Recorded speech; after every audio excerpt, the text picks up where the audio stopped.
Hey guys, what's going on today? I decided I want to make a video on AMD's new RX 460.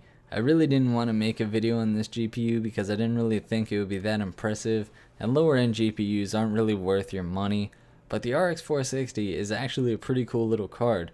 This card is not some insane powerhouse of a GPU, and it honestly is not even a super high price to performance level card, but this card is impressive in the same way that I think a 750 Ti is impressive.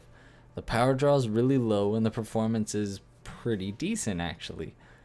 Now the benchmarks are not going to be insane, and with a price point of $110 to $140, you kind of need to keep your expectations in line. Now all these benchmarks I decided to run in a best case scenario setting, so some of these are on medium settings while others are on high.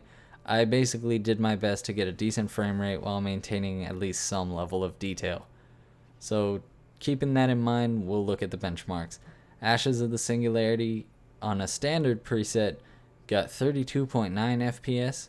Doom running the Vulkan API on a high preset got 62.4 FPS. GTA 5 with high settings got 51.6 FPS. Hitman on medium settings got 63.3 FPS. The Witcher 3 on medium settings with hairworks turned off, 47.4 FPS.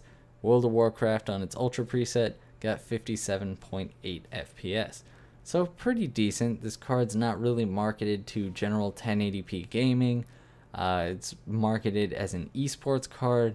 So that basically means it's going to be a weak card and that you should really only use this card for esports, which is generally really well optimized games, and they generally don't require a whole lot of GPU power.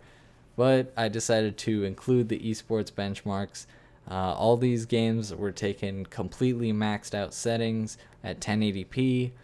So yeah, let's just get into that. StarCraft 2, we got 166.8 FPS. Overwatch, we got 73 FPS. Dota 2, we got 118 FPS. CSGO, we got well over 200 FPS. And League of Legends, we got 180 FPS, but occasionally it would go over 200. So really, these titles are obviously going to be very easy to run. Most of these games, pretty much any PC can run them.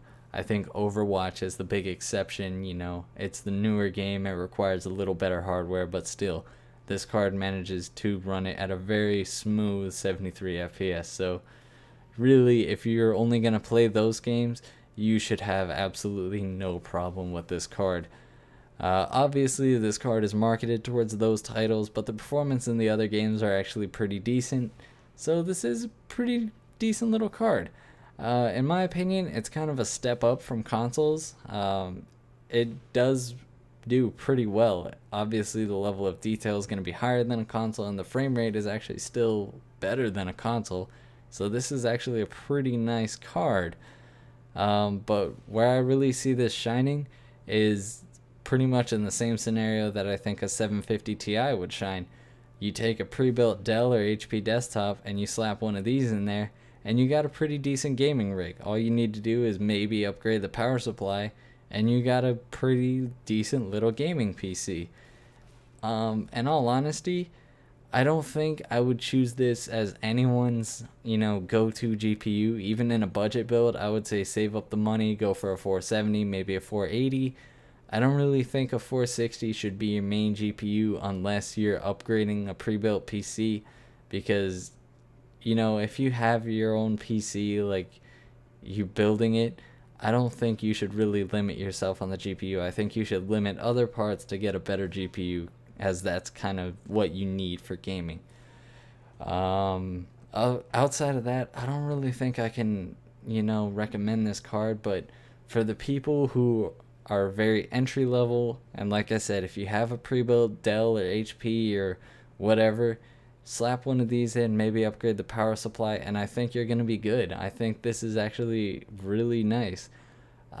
We haven't really seen a card like this since the 750 Ti, and that is a very impressive card. One of my favorite GPUs in history recently. But with that being said, hope you guys enjoyed the video, and if you did, leave a like on it. Comment what you think on the RX 460, and subscribe for more videos like this, and I will talk to you guys later. Peace.